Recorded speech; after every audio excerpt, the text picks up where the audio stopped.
Böyle kunlarını da görmegen edim. Böyle duygularını da hissetmegen edim. Etrafta her şey sanki to'xtaldi. Her şey meraksız. Lakin başka çare yok. Geleceğimiz parlak olacağını umut besleyendim.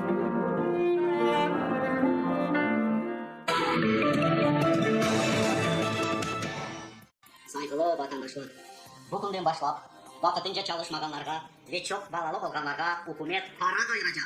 3000. Onun için siz vakıtınızı doymayın.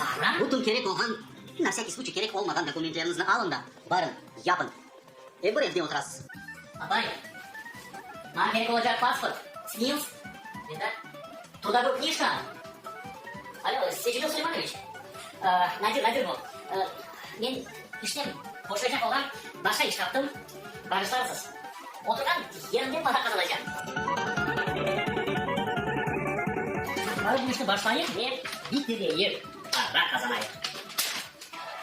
Ve sonki haber. Samoizolyatsiya yani karantin devam eti. Evden çıkanlarını, kaydelerini, bozganlarını para cezası bekleyin. Onun için biz sizni evde kalmağa rica etemiz. Sağlığınızga mukayyet olunuz. Görüşkeyce.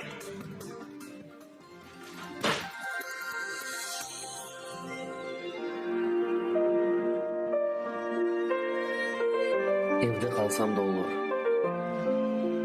Esası sağlıktır.